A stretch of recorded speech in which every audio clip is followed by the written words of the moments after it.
You are not a body. You are a frequency. But you have forgotten this. You have been tricked, seduced, and pressurized into a dense, heavy, carbon-based amnesia. The story begins before you have a name. It begins in the great, silent hum of the causal ocean.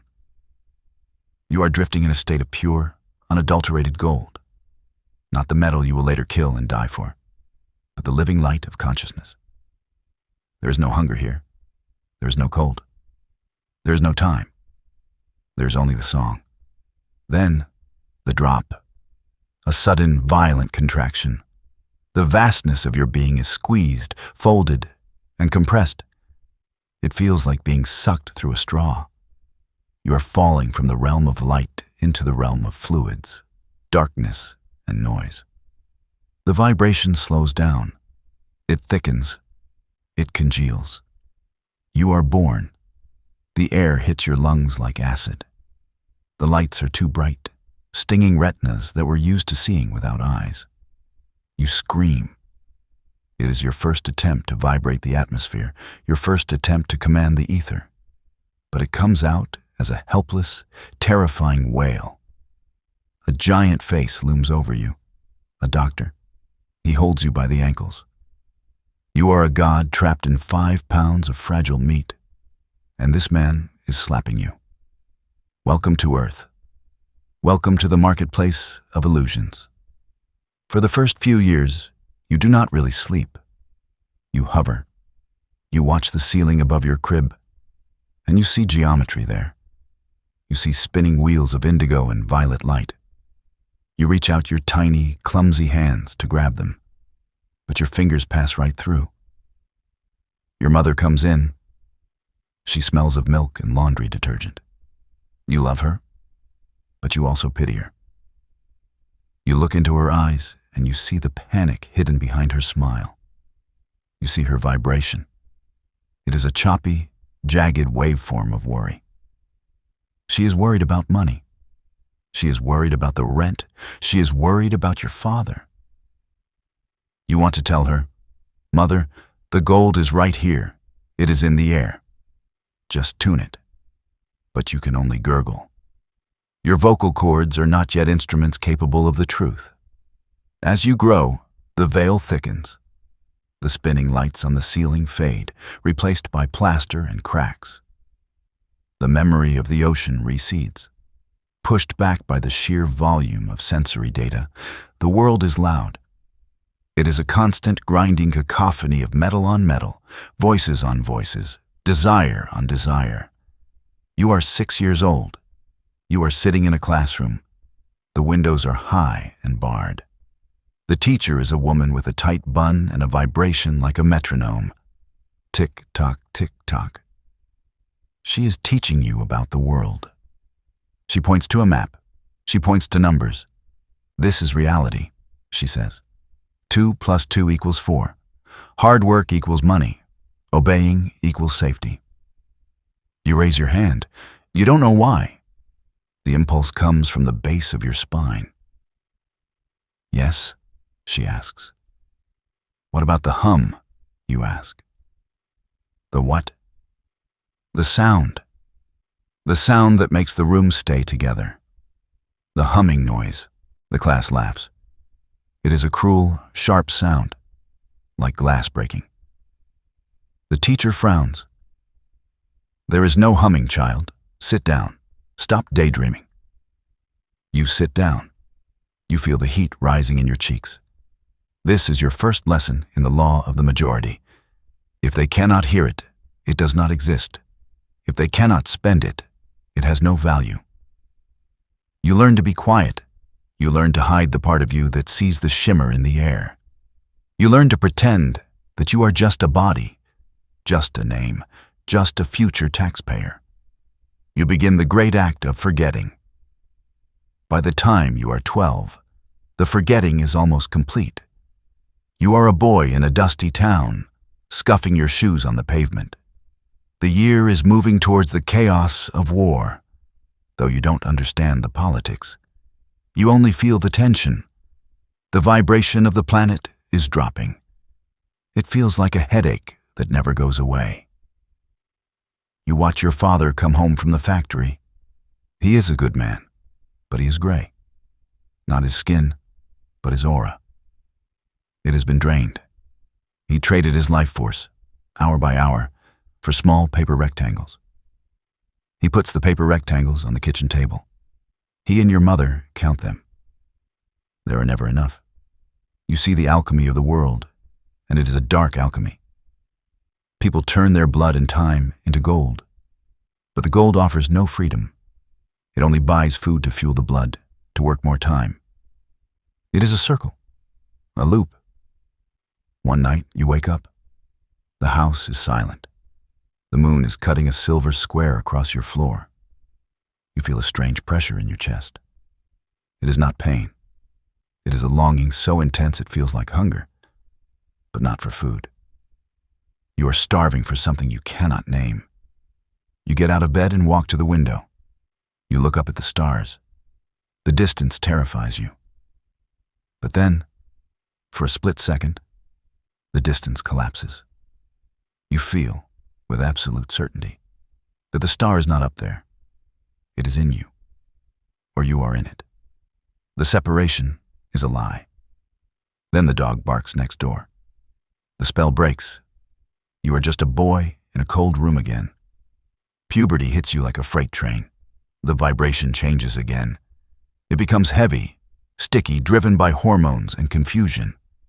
You lose the sky. You gain the earth. You become obsessed with how you look, how you speak, how others perceive you. You become a master of masks. You learn the script of the sleeper. How are you? I am fine. What do you want to be? Successful. You say the words, but they taste like ash in your mouth. You move through your teenage years with a growing sense of cynicism. You look at the churches, the temples, the priests. They talk about God, but they look bored.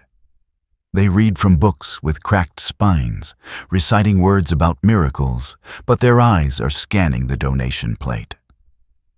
They talk of a God who is a bearded manager in the sky, a cosmic accountant tallying up your sins.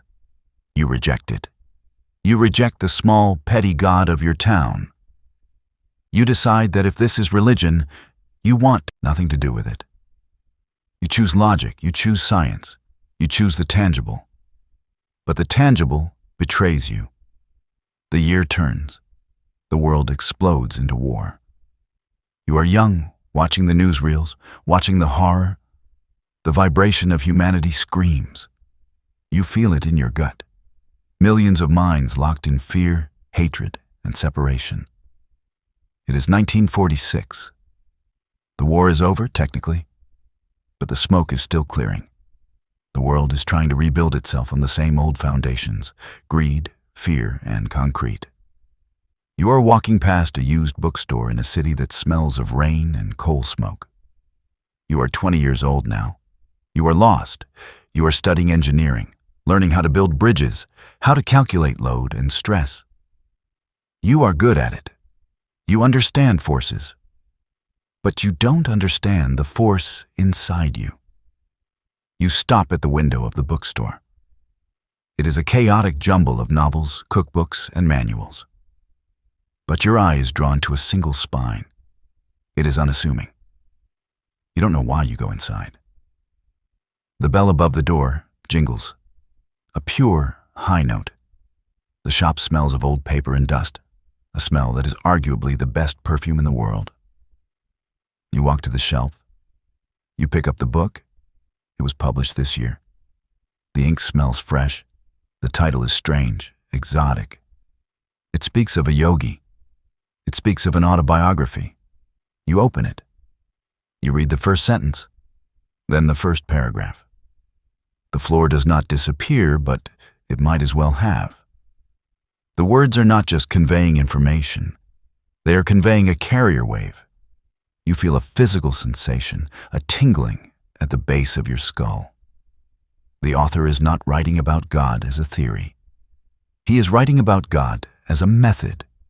He is writing about the spine. He he is writing about the breath. He is writing about the science of switching off the static and tuning into the broadcast. You buy the book. You spend your lunch money on it. You take it back to your small, rented room. You ignore your engineering homework. You sit on the edge of your bed, under the yellow light of a single bulb, and you read. You read about saints who can be in two places at once. You read about a tiger tamer. You read about a man who did not sleep. Your skepticism kicks in. This is a fairy tale, your mind says. This is impossible physics. But your heart, the physical organ in your chest, starts to heat up. It burns. It recognizes the signal. It says, "Shut up. Listen." You read a phrase that stops you cold. Man is a soul and has a body. You have heard this before in church. But there, it was a platitude. Here, in this banned territory of the mind, it is an instruction manual. It implies that you are operating the machine from the wrong control panel. You realize, sitting in that dim room in 1946, that you have been trying to change the reflection in the mirror by scrubbing the glass. You have been trying to fix your life by moving matter with matter. The book tells you, change the face, and the reflection changes. Change the vibration, and the gold appears. You finish the book at 4:00 a.m. The city outside is asleep. The trams have stopped running. You put the book down. You feel different. You feel dangerous. Not dangerous to others. Dangerous to the system. Dangerous to the lie. You decide, right then and there, to test it. You are an engineer, after all. If this is a science, it must be repeatable. If there is a technique to contact the infinite, you will find it. You will not believe, you will know. You sit cross-legged on the floor. The book described a posture. Spine straight, eyes closed, focused at the point between the eyebrows. The kutastha, the spiritual eye. Okay, you whisper to the empty room. Show me. You close your eyes. You expect fireworks. You expect a burning bush. You expect the roof to blow off and angels to descend with trumpets. What you get is, my knee hurts. Did I lock the door? I need to buy milk. This is stupid. I look ridiculous. What if the landlady comes in? My nose itches. The noise, the static. It is deafening. You realize that your mind is not a calm lake. It is a cage of drunk monkeys. You try to push the thoughts away, but they push back harder. You try to vibrate higher, but you just feel heavy and foolish. You sit for 10 minutes.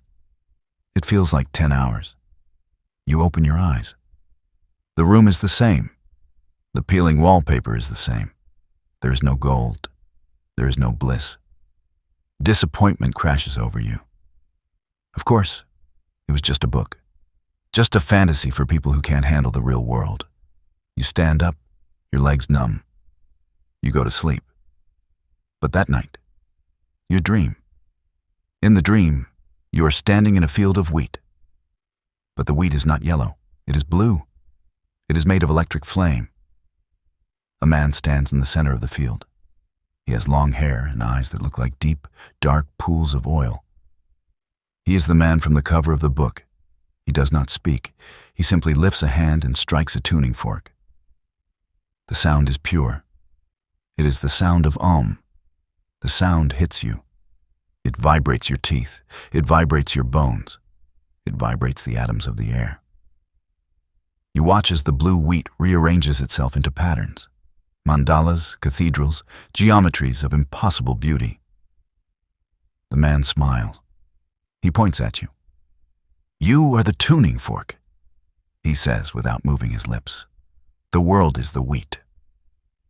You wake up gasping. The dream was more real than the bed you are lying in.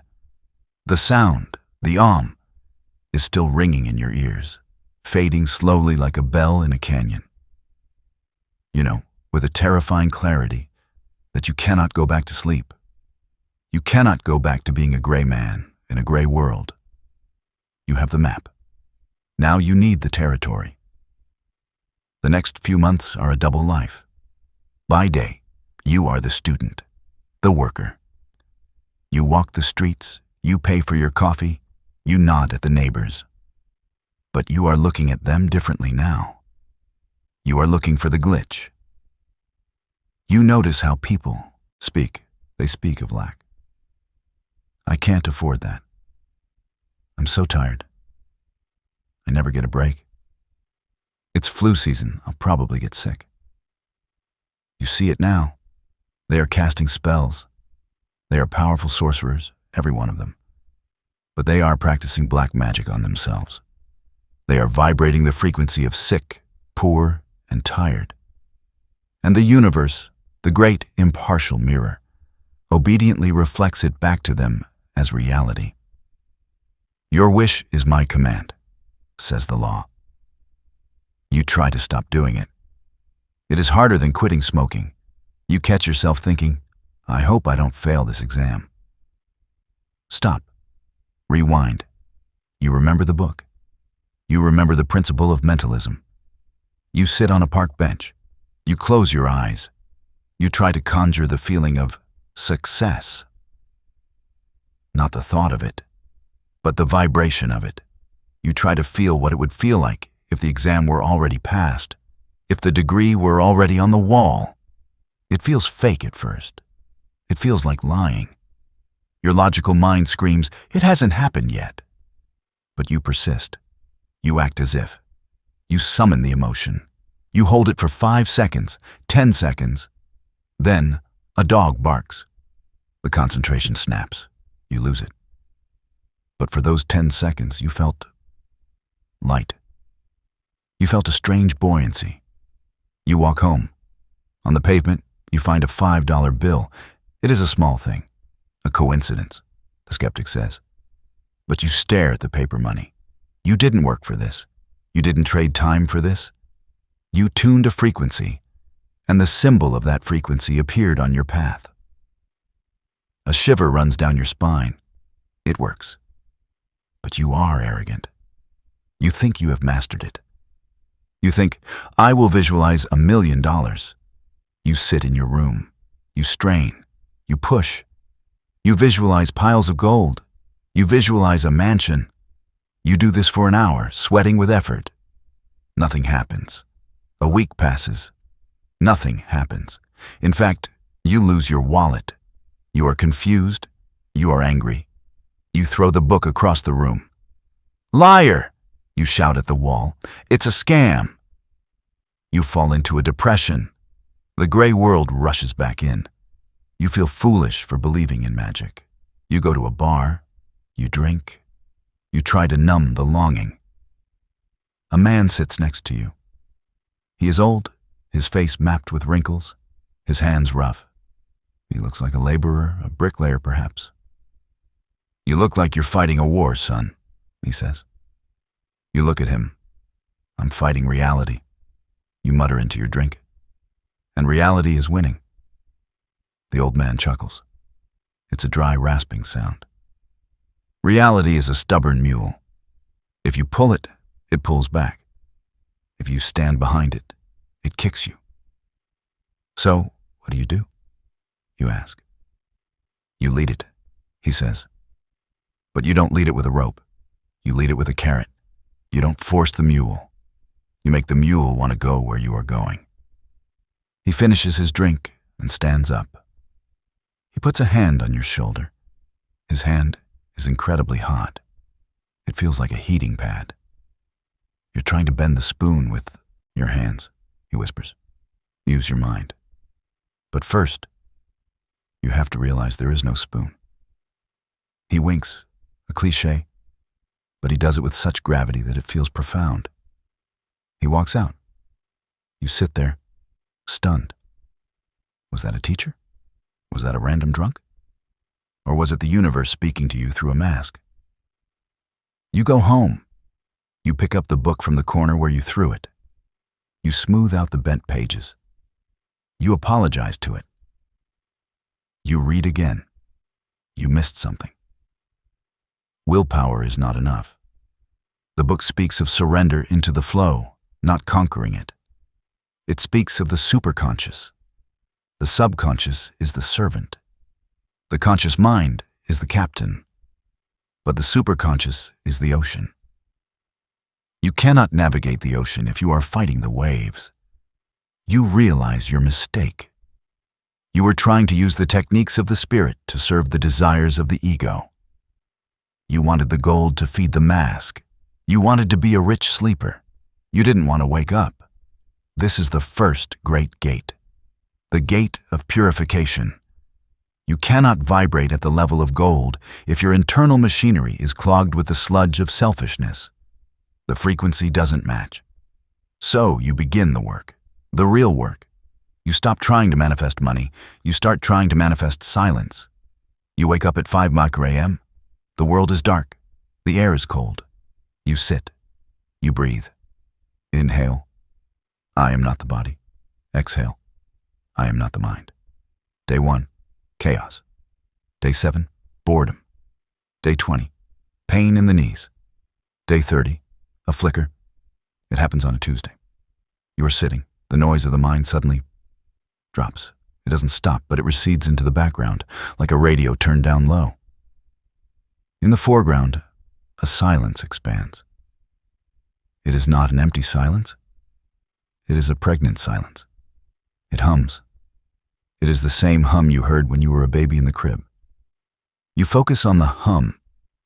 You let it grow. It becomes a sound like a rushing river. Then it changes. It becomes the sound of a bell. A wave of joy crashes into you. It is not the joy of getting a present. It is the joy of being. It is uncaused. It relies on nothing outside of you. You sit there, tears streaming down your face, laughing without a sound. You are sitting in a cheap room. You have no money. Your future is uncertain, and you are the king of the universe. You have found the gold, the inner gold. You get up and go to your engineering class. You look at the bridge designs.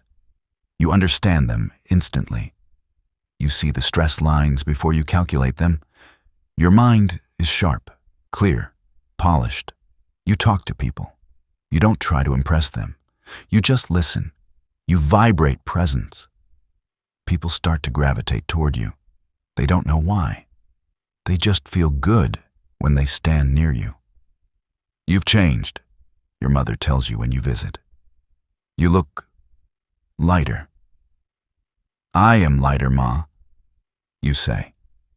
And you mean it. You have dropped the weight of the illusion. But the universe is not done with you. The honeymoon phase of the spiritual path is ending. You have had the glimpse. Now comes the testing. You graduate. The world demands you enter the machine. Get a job. Buy a house. Find a spouse. Sleep. You get a job at a large firm. It is a hive of stress. The air is thick with ambition and fear. Your boss is a tyrant, a man completely possessed by the demons of insecurity and greed. He yells, he manipulates, he creates chaos. You try to hold your center. You try to keep the hum going in the middle of the shouting. But it is hard. The vibration of the environment, it's dense. It drags you down. You come home exhausted. You skip your meditation. I'm too tired, you say. I'll do it tomorrow. Tomorrow becomes next week. Next week becomes next month. The hum fades. The anxiety returns. You start worrying about your paycheck. You start worrying about what the boss thinks. You are falling asleep again. One evening, you are working late. The office is empty. You are staring at blueprints, your eyes burning. You feel a sharp pain in your chest. Panic. Pure, cold panic. What am I doing, you think? I am selling my soul for a pension. You look out the window at the city skyline. It looks like a circuit board. You remember the book. You remember the promise. You will master vibration. You haven't mastered it. You dabbled in it, and then you let the world bully you back into submission. You realize you need help. You cannot do this alone. A book is a map, but a map is not a guide. You need a living link. You need someone who has walked the path and stayed awake. You need a guru, or at least a mentor who isn't a drunk in a bar. You begin to search. You go to lectures. You visit groups. You meet charlatans who want your money. You meet intellectuals who want to debate philosophy. You meet hippies who just want to escape. None of them have the hum. None of them have the eyes of the man in your dream. You are about to give up. You are walking through a park in the autumn. The leaves are burning gold and red. You see a flyer stapled to a telephone pole. It is weather-beaten, torn. It doesn't advertise a church. It doesn't advertise a lecture. It just says, Kriya Yoga, the lightning path, Thursday, 7 p.m. And an address. The word lightning strikes you. It feels electric. You go. The address is a basement in a quiet part of town. You walk down the stairs. The air changes. It becomes still, charged. There are only 5 people there. Sitting on a simple chair at the front is not an Indian mystic in robes, but a man in a Western suit. He looks like a banker or a librarian. He is unremarkable. Until he looks at you. His eyes are vast. They hold the silence you lost. He doesn't ask your name. He doesn't ask why you are there. He simply nods. You have been reading the book, he says. It is a statement, not a question. Yes, you say. Reading is good, he says. But you cannot eat a menu and expect to be fed. Are you hungry? I am starving, you say. The truth of it almost makes you weep. Good, he says. Then we begin.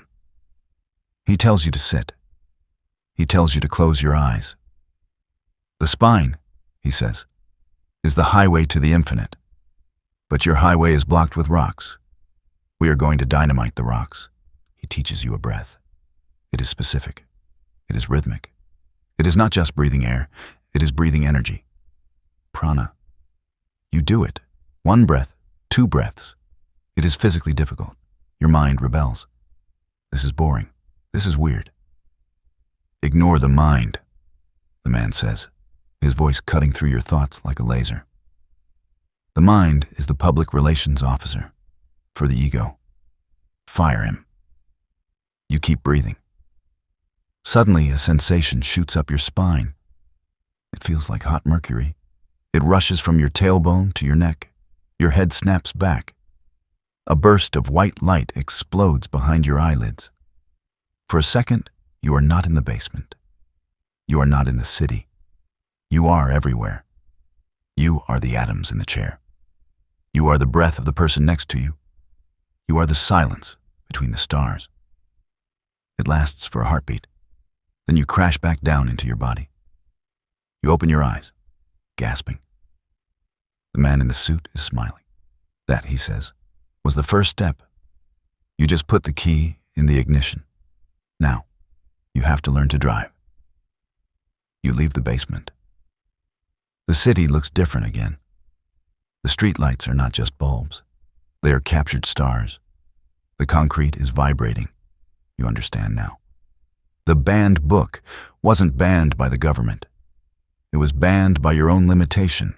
It was hidden in plain sight, waiting for your frequency to rise high enough to read it. You have found the method. You have found the teacher. But as you walk home, you feel a shadow. The resistance. The old life is not going to let you go without a fight.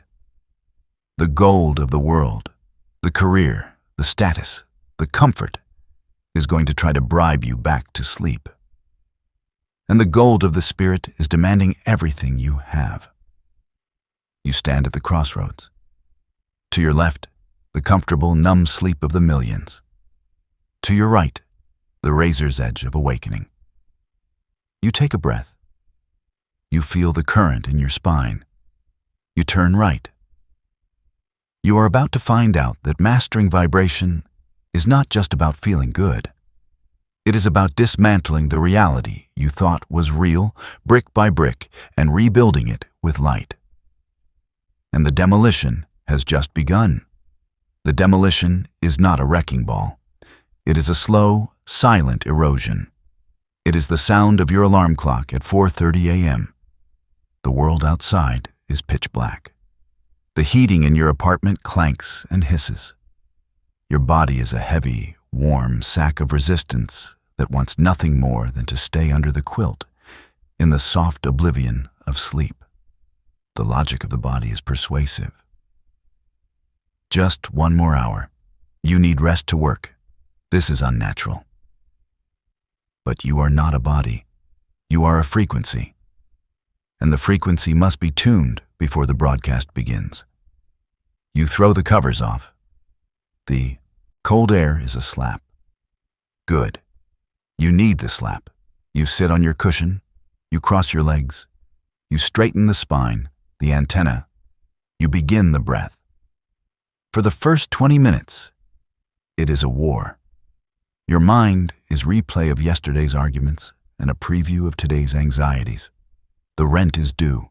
The project is late. What if I'm crazy? You apply the technique the man in the suit taught you. You don't fight the thoughts. You withdraw the electricity from them. You visualize the life force retreating from the senses, pulling back from the skin, the ears, the eyes, into the central channel. It feels like pulling a heavy anchor out of the mud. Then, at minute 25, the click happens. The breath slows down until it is almost imperceptible. The heart rate drops. The static in your brain clears, replaced by a high-pitched, silvery sound. The inner radio has found the station. You sit there for an hour, bathed in a cool, electric peace. You are not hungry. You are not tired. You are plugged into the mains. When you open your eyes, the room looks hyper-real. The dust motes dancing in the shaft of morning light look like galaxies. You stand up. You are ready to enter the simulation again. This becomes your life. You are a deep-sea diver. The meditation is your oxygen tank. The world, the office, the street, the noise, is the crushing pressure of the deep ocean. You dive in every morning, hold your breath, do your work, and then surface at night to refill your tanks. And strangeness begins to bleed into your days. The first thing you notice is the magnetism. You are walking to the bus stop. A stray dog, usually skittish and snarling, walks right up to you and sits on your foot, leaning its weight against your shin. It looks up at you with soft, trusting eyes. On the bus, a baby is screaming. The mother is frantic. You don't do anything outwardly. You don't make a face. You simply expand. You push the silence you found in the morning out from your chest like an invisible bubble. You encompass the baby in the bubble. The baby stops mid-scream. It stares at you. It blinks. It falls asleep. The mother looks at you, confused. "Thank you," she whispers, as if she isn't sure what she's thanking you for. You realize the book was literal. Vibration controls matter, or at least it influences the biological machines that move through matter. But the biggest test is at work. The engineering firm is in crisis. A bridge design has been rejected. Millions of dollars are at stake. The panic in the office is palpable. It smells like sour sweat and stale coffee. Your boss, Mr. Henderson, is a man composed entirely of cortisol and rage. He storms into the open-plan office, his face purple. He is looking for a scapegoat. He finds you. "You!" he barks, pointing a trembling finger. "The load calculations on the west pylon. They're wrong. Did you check them?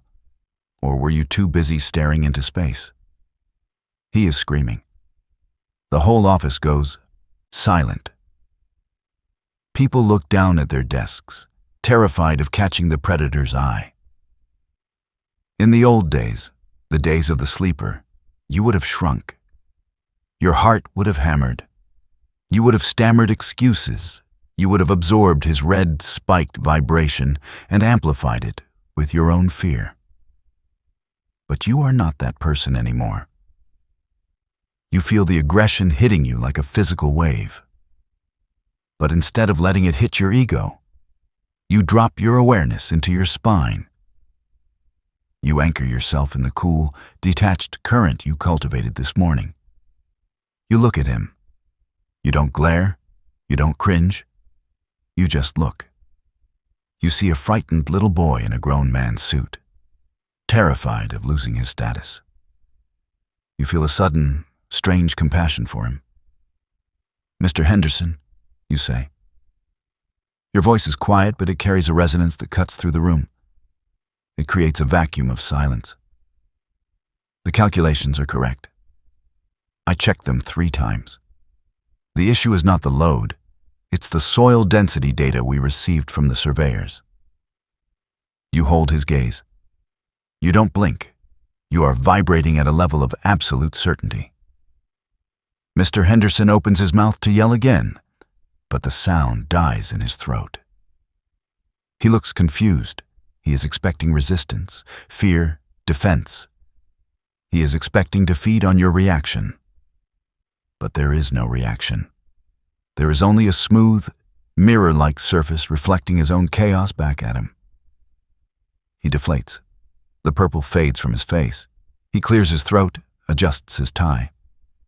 "Right," he mutters. "The surveyors. Get me the surveyors on the phone."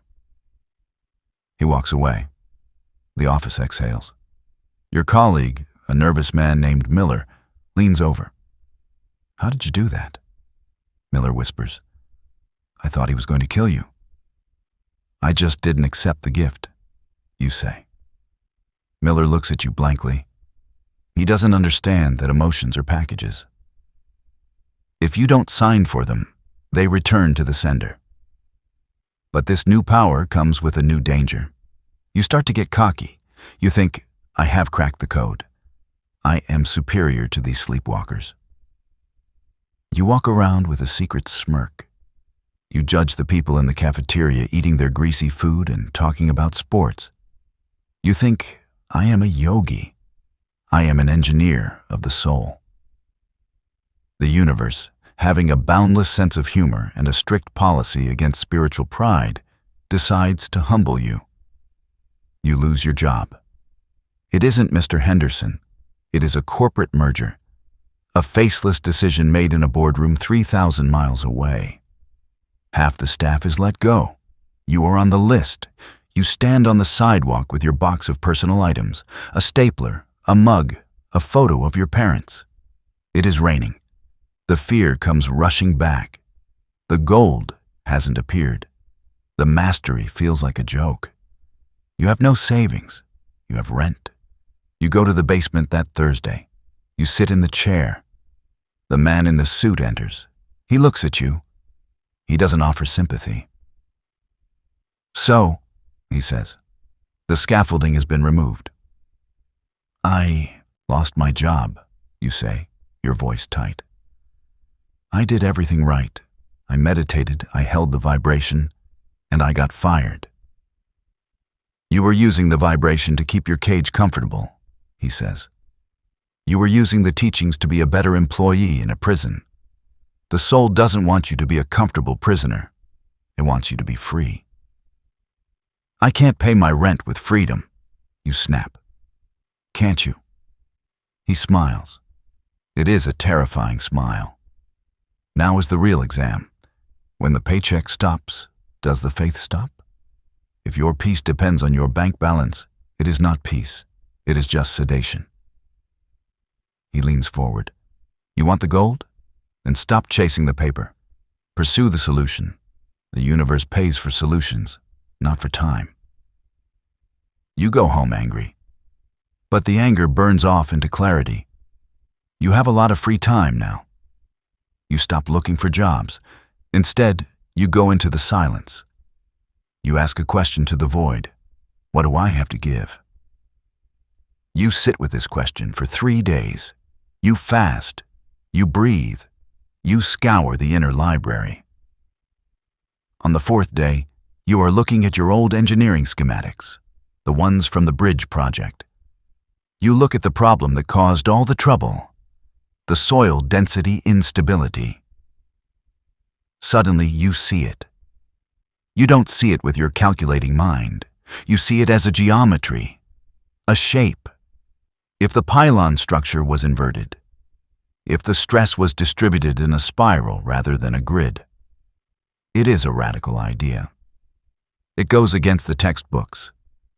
But you see the forces flowing through it. It looks like the flow of energy in the spine.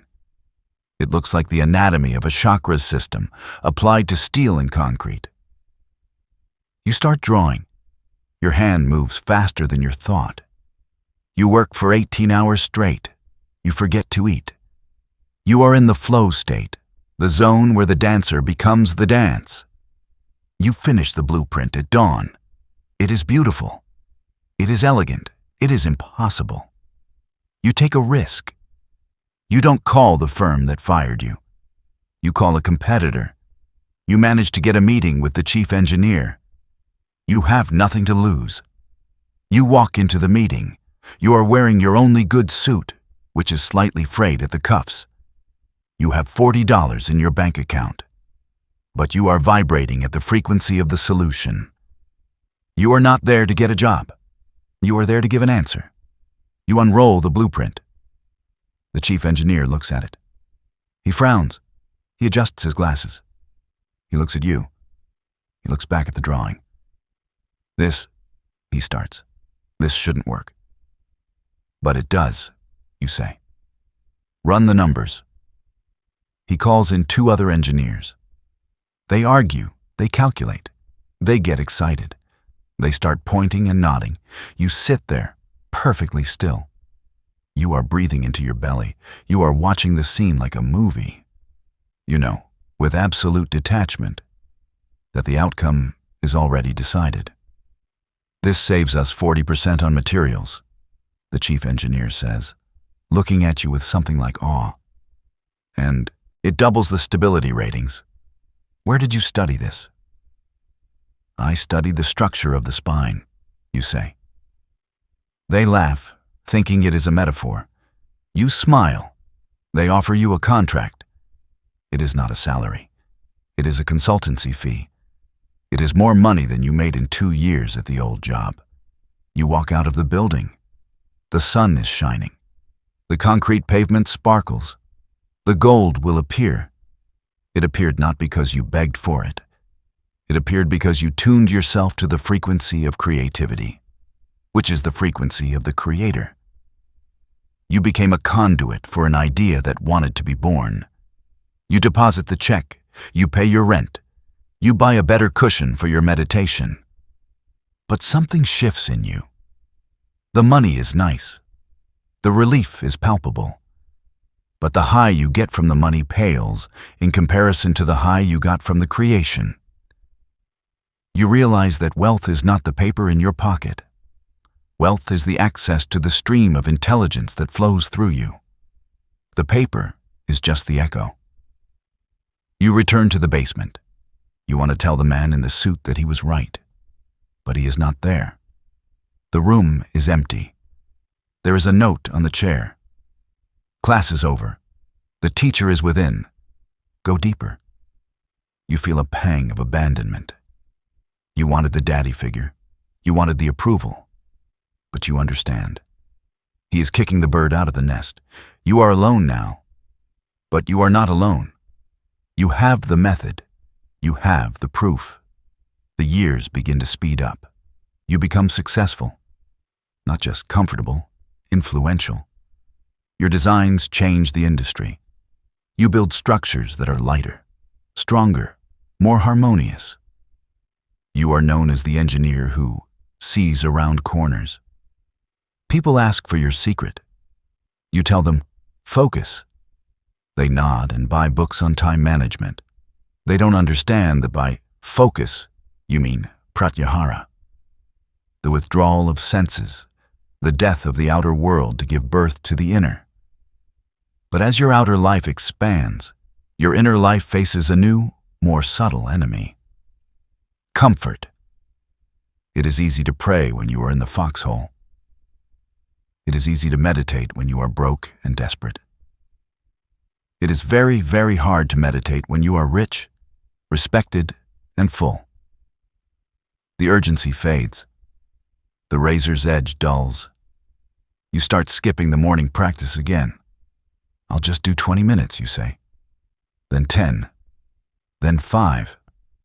I am established, you tell yourself. I don't need the raft anymore. I am on the shore. The vibration begins to drop. It is subtle at first. You become a little more irritable. You become a little more attached to your reputation. You start checking the stock market more than your chakras. You start to believe your own press release. I did this, you think. I am the genius. The separation returns. The hum of the universe is replaced by the hum of the ego. Then, the warning shot comes. You are at a gala. Black tie. Champagne. People are toasting you. You feel heavy, bloated with pride and food. Suddenly, the room tilts. A high-pitched ringing screams in your ear, not the sweet sound of Om, but a discordant shriek. Your left arm goes numb. You collapse. The champagne glass shatters on the floor. You wake up in a hospital room. White walls, beeping machines, the smell of antiseptic, the smell of mortality. The doctor stands over you. Mild cardiac event, he says. Stress, high blood pressure. You need to slow down. You look at the ceiling. It reminds you of the crib. You realize you have drifted. You fell in love with the reflection and forgot the face. You used the spiritual power to build a golden cage, and now you are dying in it. You close your eyes. You try to find the breath. It is shallow. You try to find the spine. It feels blocked, rusty. Fear grips you. Real fear. Not the fear of being broke, but the fear of wasted time. The fear of arriving at the end of the incarnation, having won the world, but lost the soul. Man is a soul and has a body. You whispered it once. Now you need to scream it. You discharge yourself from the hospital against medical advice. You go home to your penthouse. It feels like a museum, cold and empty. You sit on the expensive floor. You strip off the expensive watch. You're just a biological unit again, shivering in the dark. I'm sorry, you whisper to the silence. I got lost. You start from scratch. Beginner's mind. You breathe. Inhale. I am not the engineer. Exhale. I am not the success. You strip away the layers of identity you spent 20 years building. You burn them in the fire of the breath. It takes weeks. The channels are clogged with the cholesterol of ego. But slowly, the current returns. The mercy of the inner world is that it never leaves. It only waits. One night, deep in the silence, the experience changes. You are no longer just finding peace. You are being pulled. A magnetic force, vastly stronger than anything you have felt before, grabs your consciousness.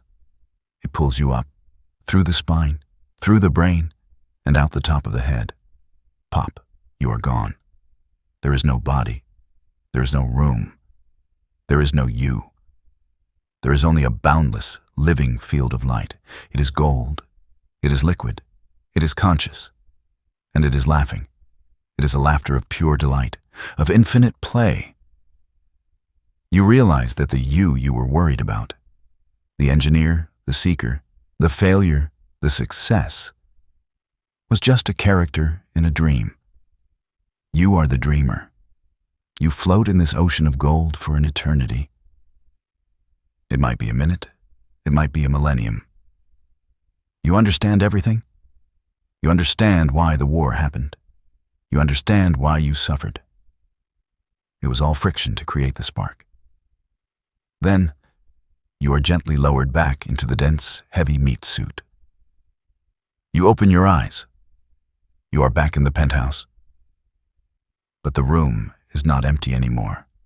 It is vibrating. The walls are made of light. The floor is made of light. You look at your hand. It is translucent. You have reached the stage of illumination. The book was right. The gold appeared. But the joke is, the gold isn't money. The gold is the fabric of reality itself. Now, you have a problem. You are a giant stuffed into a dollhouse. You have seen the truth, but you still have to pay taxes, brush your teeth, and talk to people who think the Super Bowl is the most important event in the universe. How do you live in two worlds at once without going insane?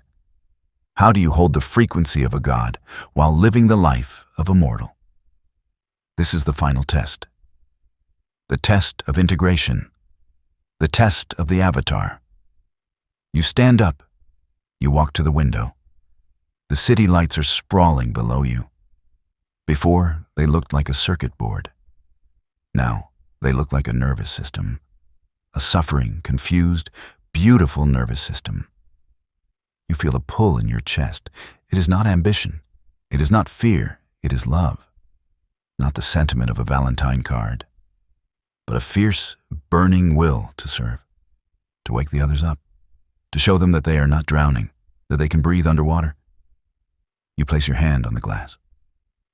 Okay, you say, I'm ready to work. Not for me.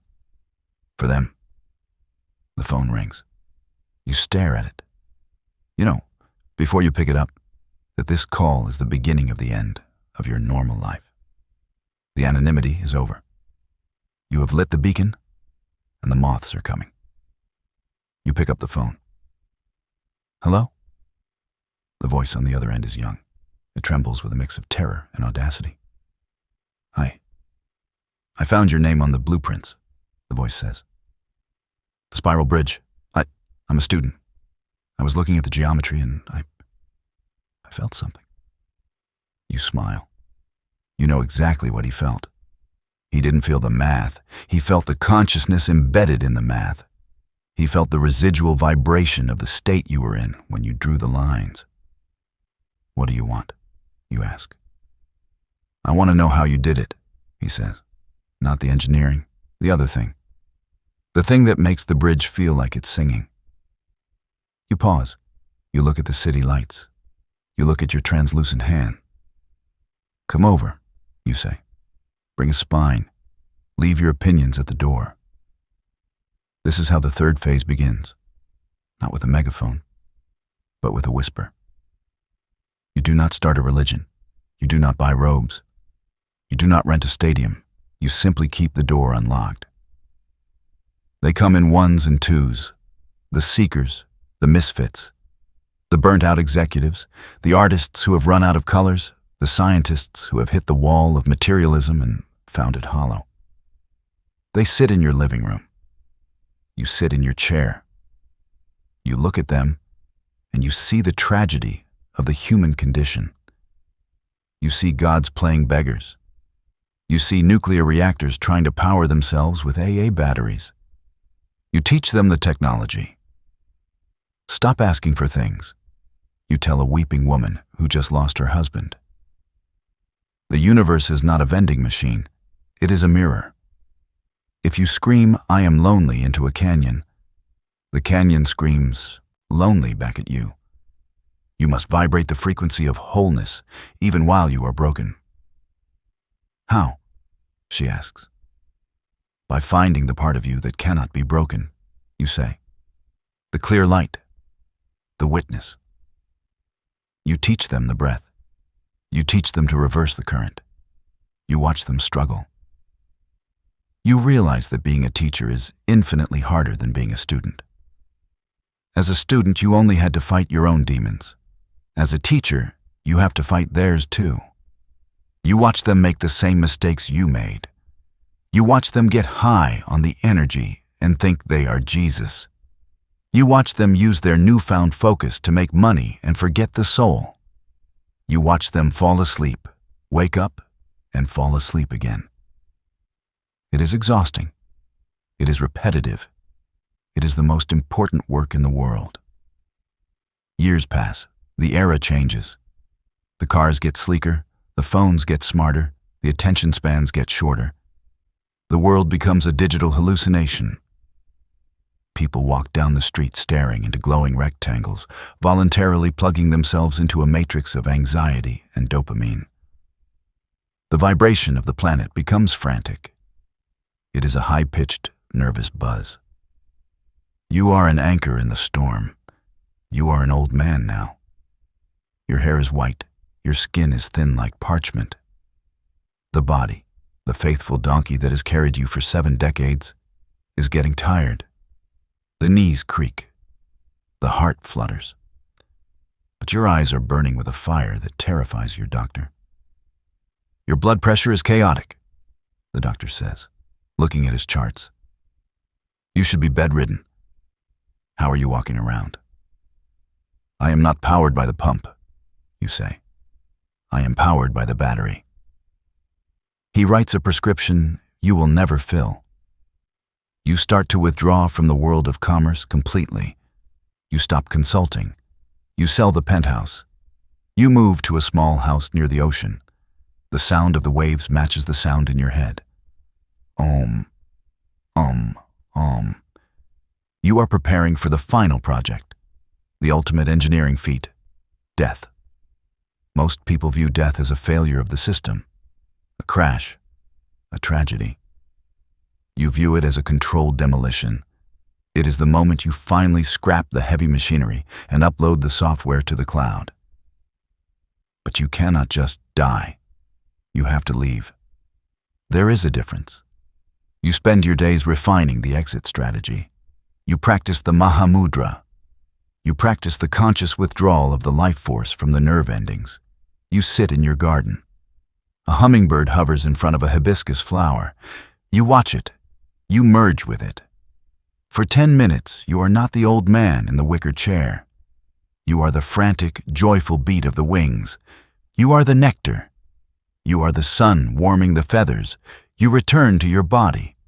It feels heavy, like a wet wool coat. You are beginning to outgrow it. One afternoon, a man comes to your gate. He is wearing a suit. He looks like a lawyer. He carries a briefcase.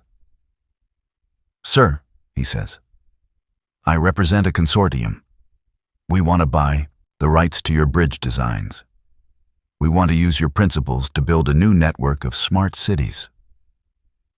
He names a figure.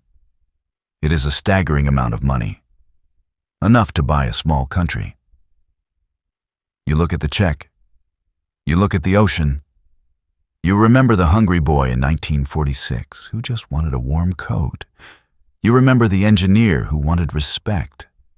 They feel like distant relatives, people you read about in a novel a long time ago. The principles are not for sale, you say. They are free. But you cannot use them to build smart cities if the people in them are asleep. You will just build efficient prisons. But the gold? He says, confused. The wealth. I have the gold, you say, tapping your chest. And I can't take your check where I'm going. You send him away. He thinks you are senile. You are the sanest you have ever been. The final weeks approach. You feel the signal fading. The connection between the astral body and the physical body is loosening. The silver cord is fraying. You are not afraid. You are excited. You feel like a kid waiting for the school bell to ring so summer vacation can start. But there is one last thing to do. You call the student, the young man who called you 30 years ago. He is not young anymore. He is a master in his own right. He has gray temples. He has the eyes. He comes to your house. He sits by your bed. It is time, you say. I know, he says. He does not cry. Tears are for those who believe in loss. He knows there is no loss, only transformation. I have a final instruction, you say. Your voice is a rasp, but the power behind it is undiminished. Tell me, he says. Don't build monuments to me, you say. Don't write a biography. Don't start a cult. If you build a statue of me, I will come back and haunt you." He smiles. "Then what should we do?" "Give them the method," you say. "Just the method. The science. Tell them they are not the bulb. They are the electricity. Tell them to clean the spine. Tell them—" You pause. The breath is getting shallow. "Tell them the gold is real." He holds your hand. His hand is warm. Yours is cold. But the current passing between them is a river of fire. You are downloading the last of your files into him. You are passing the torch. He leaves. You are alone. It is night. The moon is full. The ocean is roaring. You arrange your body. You sit up in the bed, cross-legged. You prop yourself up with pillows. The nurses would be horrified. You don't care. You're not going to die lying down like a victim. You are going to die sitting up like a king. You close your eyes. Step 1. Withdraw the senses. You shut down the ears. The sound of the ocean vanishes. You shut down the skin. The feeling of the sheets vanishes. You are floating in the void. Step 2. Reverse the current. You command the life force to leave the feet. They go cold. You command it to leave the legs, the hands, the gut. You herd the energy like a shepherd herding sheep of light. You push it up the lumbar, up the dorsal, up the cervical. It is intense. It is physically demanding. Your heart is hammering, fighting to keep the machine running. But you are stronger than the heart. You push the energy into the brain. The inner light explodes. It is not the soft glow of your morning meditations. It is a supernova.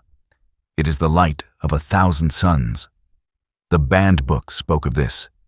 It spoke of the Kutasta, the Stargate. You see it. A ring of gold, a center of blue, a 5-pointed star in the middle. It is waiting for you. You take one last breath. You don't exhale it into the room. You exhale it into the star. Crack. The silver cord snaps.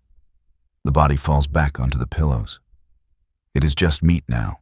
It is just carbon and water and calcium. It is already beginning to decay. But you are rocketing through the tunnel. You are moving faster than the speed of light. You are stripping off layers of identity like old clothes. Engineer? Gone. Man? Gone. Human? Gone. You are pure geometry. You are pure sound. You hit the ocean of gold. It absorbs you. You remember this. You remember this from before you were born. You are home. The silence is deafeningly beautiful. The love is so crushing, so total, that it obliterates the concept of I. You are everything. You are the star. You are the boy in 1946. You are the bridge. You are the listener. Wait, the listener. You pause in the bliss. You look back. You look down from the height of the causal realm. You see the earth, a blue marble spinning in the dark. You see the billions of souls scurrying on the surface, trapped in the nightmare of lack, fear, and separation. You see a person. They are sitting in front of a screen. They are wearing headphones. They are listening to a voice telling a story about a banned book and a man who mastered vibration. You see them. You see you. You realize with a jolt of electric humor that the story isn't about a man in 1946. The story is a setup. The story is a mirror. You, the consciousness floating in the gold, focus your attention on the listener. You, the listener. You lean in from the other side of reality. You whisper through the headphones. Wake up. You are not just listening to a script. You are receiving a transmission. The book is not the point. The yogi is not the point. The engineer is not the point. You are the point. You are the one who is asleep. You are the one believing you are a body. You are the one worrying about the rent, the job, the relationship. And you are the one who holds the key. The vibration is not in the past. It is not in the Himalayas. It is in your spine right now. It is in the breath you are taking right now. The method is real. The science is real. But you have to close the eyes. You have to turn off the outer movie. You have to endure the boredom, the pain, and the doubt. You have to drill through the concrete of your own conditioning. It is 1946. It is 2024. It is 3000. It doesn't matter. Time is a loop. The book is in your hands. The door is unlocked. The tuning fork is ready. You can take off the headphones and go back to the sleep. You can go back to being a gray person in a gray world, hoping for a break, hoping for a savior. Or you can take a breath, a real breath. You can decide right now, in this second, to stop being the reflection and start being the light. The gold is not coming. The gold is not in the future. The gold is you. Master the vibration, change the signal, and watch the world rearrange itself around you. The class is dismissed. The real work begins. Close your eyes. Begin.